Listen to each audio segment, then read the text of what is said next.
এতদিন তোমরা যে প্রিয়াঙ্কাকে চিনতে সেই প্রিয়াঙ্কা এখন আস্তে আস্তে অনেকটাই বদলে যাচ্ছে। আগে আমি জানো তো একা কিছুই করতে পারতাম না। আমার ড্রেস থেকে শুরু করে আমার খাওয়া দাওয়া সব কিছু আমার ফ্যামিলির উপর ছিল। আমার মা সব কিছু করতো, আমার দিদা আছে ঘরে। আর এখন আমি ত্রিপুরা থেকে কলকাতায় শিফট হলাম, বেশ অনেকটা দিন হয়ে গেছে। এখন আমার সব কিছু একা একা করতে হয়, করতেই হবে। আর এখন আমি শিখে গেছি বলতে পারো।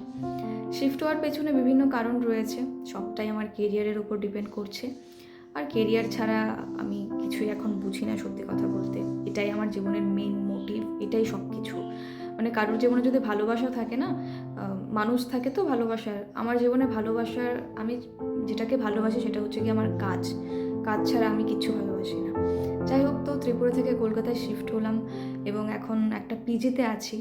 রেস্ট্রিকশনের মধ্যে আমি কোনোদিনও থাকিনি, এখন থাকতে হচ্ছে, থাকতে হবে। অনেক কিছু আপস অ্যান্ড ডাউনস, অনেক বাধা বিপত্তি, সবটাই হ্যান্ডেল করতে হবে। আজকে সকাল সকালে আমি উঠে গেছিলাম অফিস যাওয়ার জন্যে। আর আমার এখন রোজ সকালে উঠতে হয়, সব কিছু নিজেরটা নিজে করতে হয়, কারণ অফিসে তাড়াতাড়ি যেতে হবে।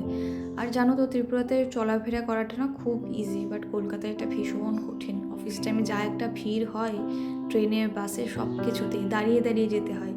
কারণ এখনও পর্যন্ত তো আমি একদিনও বসার জায়গা পাইনি, সত্যি কথা বলতে।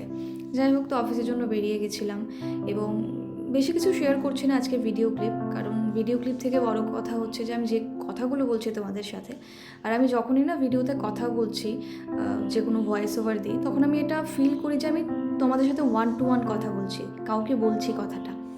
এই ভিডিওর ক্লিপটা দেখতে পাচ্ছ, আমি খুব তাড়াহুড়োর মধ্যে যাচ্ছিলাম। যাই হোক, তো জীবনটা এরকমভাবেই চলছে, চলতে হবে।